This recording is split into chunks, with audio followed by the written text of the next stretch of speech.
Hello, this is Salton Sea, designed by David Bernal and kindly provided to us by De Vere, frankly absolutely ages ago. This is a thinky economic puzzle, and you're going to be securing claims for land, drilling through rocks, retrieving valuable gloop and selling it on the stock market, developing your business, doing science and more. It's designed to melt the fleshy brains of up to 4 humans and also includes a solo game variant that I haven't tried because it isn't my jam. I'll tell you what is my jam though, competitive games of turning arguably very boring resources into cash. And this is a game of turning brine into other things with highly advanced mechanized equipment. I've been waiting for this game my whole life. I just didn't know it. Let's get dehydrated. Taste of hot dogs. Now this game came out a little while ago, sure. In fact, this particular copy has traveled with me to no less than 4 different countries. The stack of shame has never been so international, so chic. And it would look pretty good in a silk scarf with big sunglasses. What a gorgeous little box. De Vere, of course, have really made a name for themselves with us for making games that are consistently as decent as they are dense. Silk was a crunchy treat packed full of pastel-coloured pieces, like a box of naughty fruity cereal. Except the things that you're eating are worms, and you're eating them via the proxy of a monster. They just don't make breakfast cereals like they used to. And recently we've seen bigger boxes too, with stuff like Bitoku and Rock Hard 1977, both of which we've discussed extensively on the Shut Up and Sit Down podcast. But the last one of these packed little numbers that I reviewed was the Red Cathedral. A Russian architectural nightmare that packed far too much colour and texture and raw satisfaction into dimensions unthinkably dinky. Salton Sea is no different, cramming so much game into a box that's small enough that you could ostensibly bake it into a cake to smuggle it into a prison. And that's why it's been easy for me to repeatedly fit it into a suitcase and take it with me on my travels to conventions, trips to see friends, and even back home for my special family Christmas. Gosh, I kept taking it everywhere and then simply not playing it. This is just such a heavy, fiddly, intense little game. All that stuff I mentioned earlier, land deeds, drilling, extraction, these are all individual actions that you can take on one of your turns. Placing a little worker onto a space on your personal board and very slowly nudging the gigantic, wider cogs of capital. Now, unlike a lot of games where you're placing workers onto spaces, in this one there are no communal areas that you're fighting for to try and put your person on there first. You each have your own little machine of things that you can do, with the bonus option of spending an extra $1 to do a board action that you've already done that round again. You can also just send a worker to a space to just get $1, which seems like one of those actions in board games that you're not really supposed to take, and it's like, oh, don't do that. Actually, no, it's a really good action. It's really useful because this game is horrible. Here is the rub, and it's such a gritty rub. Oh, it's exfoliating my cranials. In this game, almost everything good costs money. And you don't just get money as the game goes on, not even as a little treat. A little treat for Matthew Liz? No, you gotta earn it by selling things at the markets. And obviously selling things changes the stock prices of the companies that you sell it to, changing how much they'll offer you for things, what they'll even buy, and of course you can also buy shares in these companies and get bonuses along the way and points at the end of the game. And you should be doing all of this stuff, but that's spending money that you don't currently have. And the money that you do have, well, actually that money right now, it isn't money, it's a man. And I need that man to drill things. So this is das crunchy nugget at the very core of the game. The cards that you have in your hand and the cool revolving shop of things that you can buy. These cards are cool actions that you can also put your people onto to do things on your turn, but these action cards are also the money. You've got 3 tiers of cards, $1, $3, and $5. And they just get better in the way that you'd expect. And some of these juicy $5 actions are just straight up way better than the basic stuff on your board. They let you save money whilst doing expensive actions or increase your efficiencies in ways that are just silly. A small number beneath the diamond of each action type tells you how many times you can repeat an action when taking it, Stuff on the board is usually just once. Maybe you can do it twice. But these expensive action cards will often let you take one action with one worker 4 times. Grabbing just one of these great cards from the shop at the right time can provide the crucial thing that forms the core of your machine for the rest of the game. And have your opponent cursing you that you took that thing and they really kind of needed that thing, which means the satisfaction you have is doubled. That's just math. It's just maths. And when you use one of these cards as an action at the start of the next round, you'll get it back into your hand. It means that clearing up your workers at the end of the round is just juicy. But every invaluable card that you hold on to, like this, is actively maintaining a hole in your wallet that you're gonna have to manage. If every action card you have, you love, and you really want to keep, and I'm gonna hold on to those ones, then that means you literally have no money. And you need money. You need money to do this. You really need money. I need money for research projects, for buying claims to that juicy sweet brine mine, for converting that brine into batteries and geothermal energy, and yeah, I'll probably have to spend quite a lot of money just repairing my drill because I bought the cheap plots of land that were full of big rocks and I broke the drill. Or maybe you didn't want to spend all that money extracting lithium slowly and you just pushed the machines a little harder to get more batteries. And now you can't do anything until you've repaired this man. The tightness here is such that you're often working so hard to get one battery. You're doing mental backflips to crunch this system to make decent amount of money, but then immediately after that payout, you then take it as cards that you don't want to use as money because they're cool.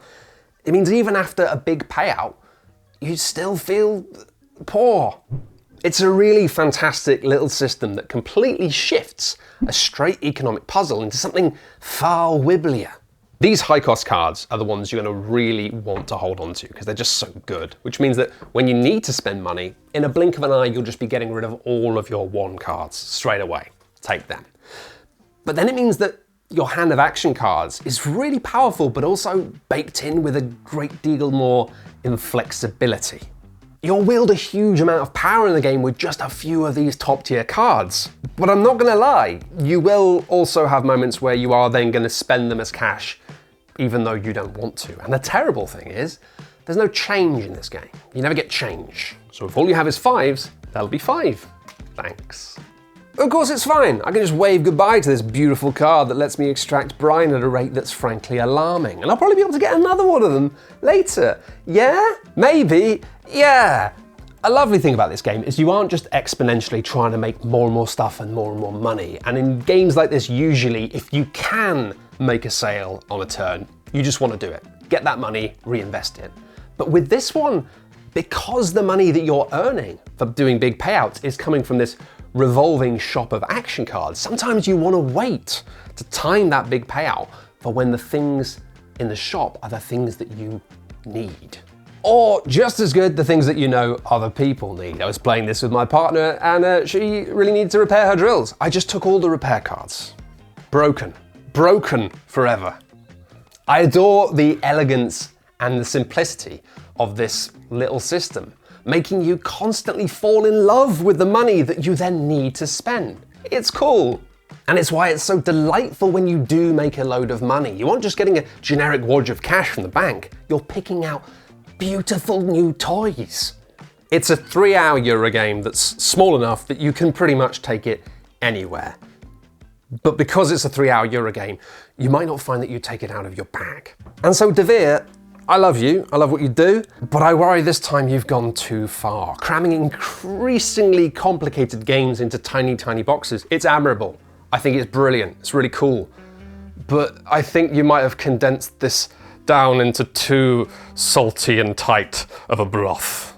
The big ideas and giant strokes of this game have been shrunk down to the point that I can't really see them. The vast majority of this game takes place in a shop of cards, and that's small text to read from the other side of the table. And then you've also got these bits on some of the cards. That's legit dinky, to the extent that it feels like someone somewhere made a mistake. The game looks gorgeous. I love the components and the slick, sharp graphic design. But if you don't have perfect eyesight, it's not terribly functional. And I've got really good eyesight, and it's still not functional. And while it isn't the fault of the scientist that's written this 2-page introduction for this game, they're just doing what they do. It does leave the game feeling a little icky. Because the title of this game is just an actual place, and the art makes it look like a lovely postcard. And while it does point out that this is theoretical science, the details here are so selective that the positive spin that's being given about the ramifications of this science, it's kind of bobbins. And if this game was called Imaginary Brine Lords, then cool, fine. But it's the name of an actual place. And as a result, this real place is framed as a big puddle of good and hot brine from which man can make a better future with technology. And I don't think they've done this intentionally, but when you go and read the full backstory and details about this place, this framing is absolutely wild. I'll give you the turbo storytime version. So this is a man-made body of water that was caused by a river diversion engineering accident in the early 1900s. The water was really salty, so they just filled it with fish and turned it into a glitzy beach resort. But then to stop the water from evaporating, they topped it up with more river water and overflow from nearby farms. The agricultural chemicals from that sank down to the bottom, and then storms would occasionally churn it all up, and millions of fish and birds would all die. And scientifically speaking, that really killed the vibe. Tourism dried up, and so did the sea.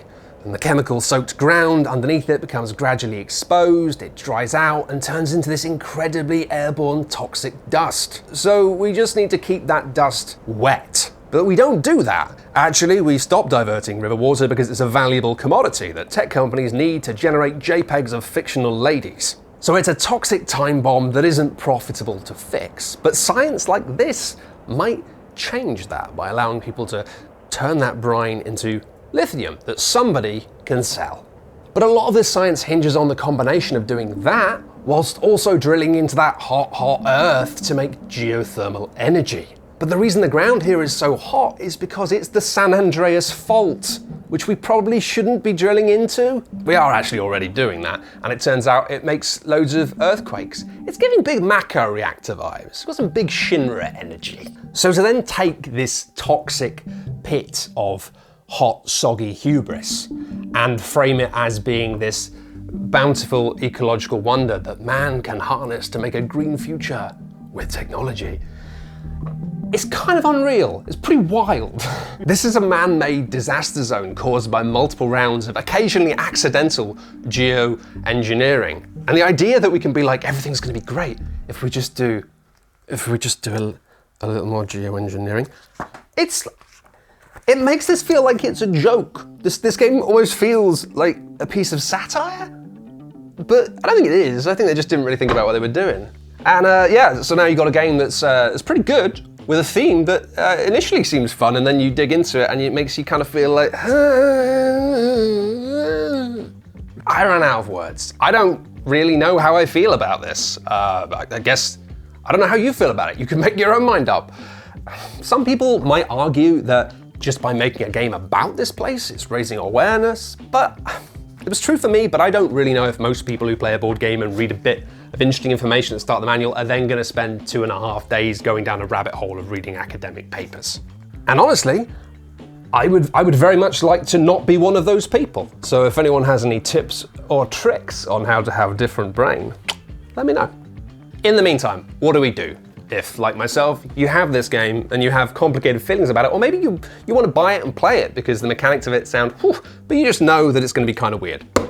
I've got you covered. Let's hack our copy of the game to make it more palatable. Hello and welcome to our Arts and Crafts special, where we're going to be modifying Salton Sea to make it just more what I would like. So there's a few things in the manual that I'd like to change. First of all, we've got a lot of science stuff at the front. It's not 100% helpful. Also, it's real messed up, brother. It would be so much easier if this game wasn't named after a real place, so we just changed this. Now it's not called Salton Sea, it's called Salton Sea, which is just true. You can just very, very gently. So green, and then into red at the bottom, the red of the, yeah. Don't get hangry, because your art will go bad.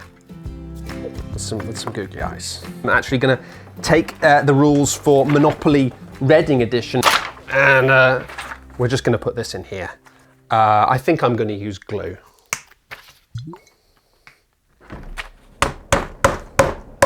Thanks for watching, everyone, and we'll see you next time.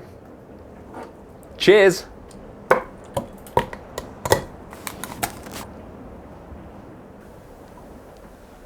Tastes like tuna.